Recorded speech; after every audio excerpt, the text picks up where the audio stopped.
Shalom, selamat pagi Bapak Ibu Saudara yang dikasih Tuhan. Kita jumpa kembali dalam Renungan Manarema. Sebelumnya kita akan sama-sama berdoa terlebih dahulu. Bapa mengucap syukur buat kesempatan kami boleh kembali mendengar kebenaran firman-Mu melalui Renungan Manarema.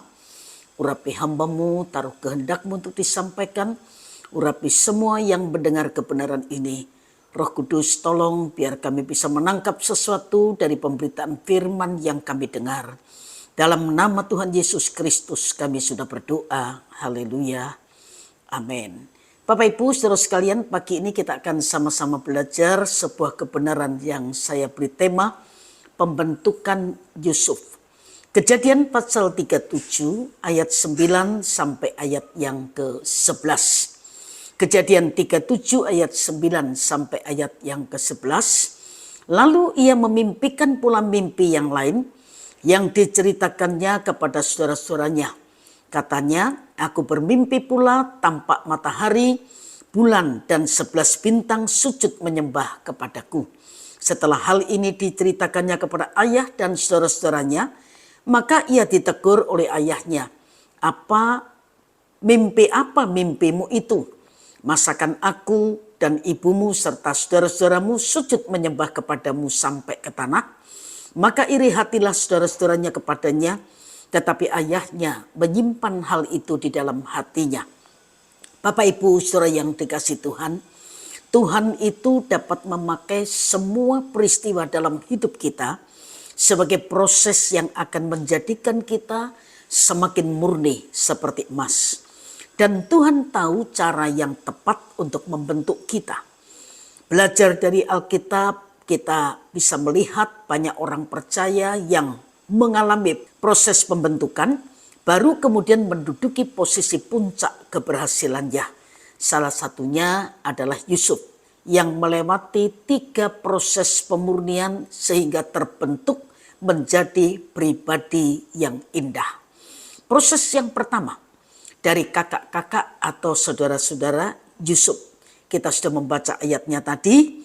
Ketika Yusuf menceritakan mimpinya kepada ayah, ibu dan kakak-kakaknya.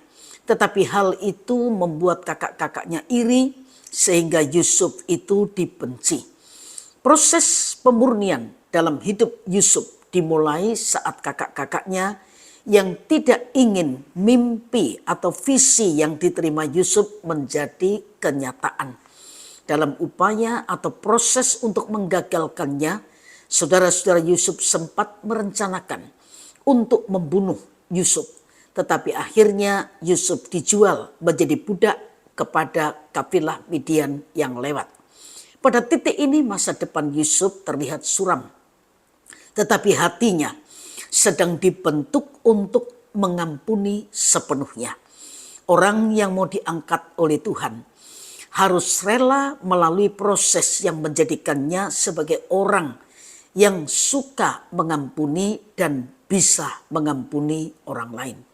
Yang kedua, proses dari atasan. Kita baca Kejadian 39 ayat 2 sampai ayat yang keempat. Tetapi Tuhan menyertai Yusuf sehingga ia menjadi seorang yang selalu berhasil dalam pekerjaannya. Maka tinggallah ia di rumah tuannya orang Mesir itu. Setelah dilihat oleh tuannya bahwa Yusuf disertai Tuhan dan bahwa Tuhan membuat berhasil segala sesuatu yang dikerjakannya, maka Yusuf mendapat kasih tuannya dan ia boleh melayani dia. Kepada Yusuf diberikannya kuasa atas rumahnya dan segala miliknya diserahkannya pada kekuasaan Yusuf. Saat Yusuf mulai menikmati kenyamanan di rumah tempat di mana Yusuf bekerja, Yusuf itu sudah masuk pada proses berikutnya. Di dalam tahap ini dia difitnah oleh istri Potifar, majikannya. Yusuf yang hidup dalam kebenaran dituduh berlaku kotor, hendak memperkosa istri Potifar di mana Yusuf bekerja. Ketidakadilan di tempat kerja ini ternyata membentuk Yusuf untuk melepaskan haknya sehingga tidak membela diri dan rela dianggap salah meskipun ia benar. Pengalaman ini juga dapat terjadi pada kita. Ketika kita dituntut untuk melepaskan hak atas pembelaan terhadap diri sendiri, kalau kita patuh pada proses yang sulit ini, maka Tuhan yang akan tampil untuk mengangkat kita. Yang ketiga, proses dari teman sepenanggungan. Ketika Yusuf ada di penjara, rekannya di dalam penjara meminta Yusuf untuk menafsirkan mimpinya. Dengan hikmat dari Tuhan, Yusuf menafsirkan mimpi juru minuman dan juru roti. Kepada juru minuman, Yusuf berpesan agar ia mengingat Yusuf ketika ia kembali menduduki posisinya. Kejadian 40 ayat 21 sampai 23. Tetapi pada kenyataannya, setelah kembali ke istana, juru minuman malah mengabaikan atau melupakan Yusuf sampai 2 tahun. Pada tahap ini pun hati Yusuf terbentuk indah, sehingga dia tidak kecewa, tidak pahit hati terhadap sikap buruk juru minuman itu.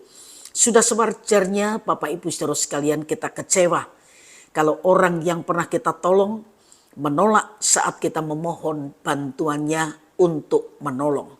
Tetapi pada saat itu seperti itulah kita harus belajar untuk tidak kecewa dan mengandalkan manusia, tapi sepenuhnya berharap kepada Tuhan. Yeremia 17 ayat yang kelima berkata, terkutuklah orang yang mengandalkan manusia, yang mengandalkan kekuatannya sendiri dan yang hatinya menjauh daripada Tuhan.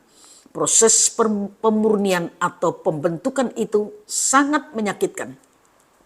Tapi kalau kita bertahan, maka kemurnian emas akan muncul dari dalam diri kita. Sebab itu mari relakan diri kita untuk dibentuk oleh Tuhan. Dan orang yang bertekun dalam pembentukan atau orang yang bertekun dibentuk di dapur pendisiplinan Tuhan akan menjadi perabot yang mulia dan memuliakan nama Tuhan. Tuhan memberkati Bapak Ibu Saudara sekalian. Dan mari kita sama-sama berdoa. Bapa bersyukur buat kebenaran firman-Mu yang terus mengingatkan kami untuk menjadi perkakas yang mulia, yang indah. Butuh proses untuk melepaskan hal-hal yang kotor dalam kehidupan kami. Roh Kudus penolong itu memampukan kami, menguatkan kami untuk kami bertahan dalam proses pembentukan supaya rencana dan kehendak Tuhan tergenapi melalui kehidupan kami. Berkati semua yang sudah mendengar kebenaran ini, dan biar Roh-Mu yang kudus menolong kami sekali lagi memeteraikan kebenaran firman dan memampukan kami menjadi pelaku firman agar hidup ini makin berkenan kepada Tuhan. Terima kasih Bapa di surga, di dalam nama Tuhan Yesus Kristus kami sudah berdoa. Haleluya. Amin. Tuhan berkati Bapak Ibu Saudara sekalian dan selamat pagi.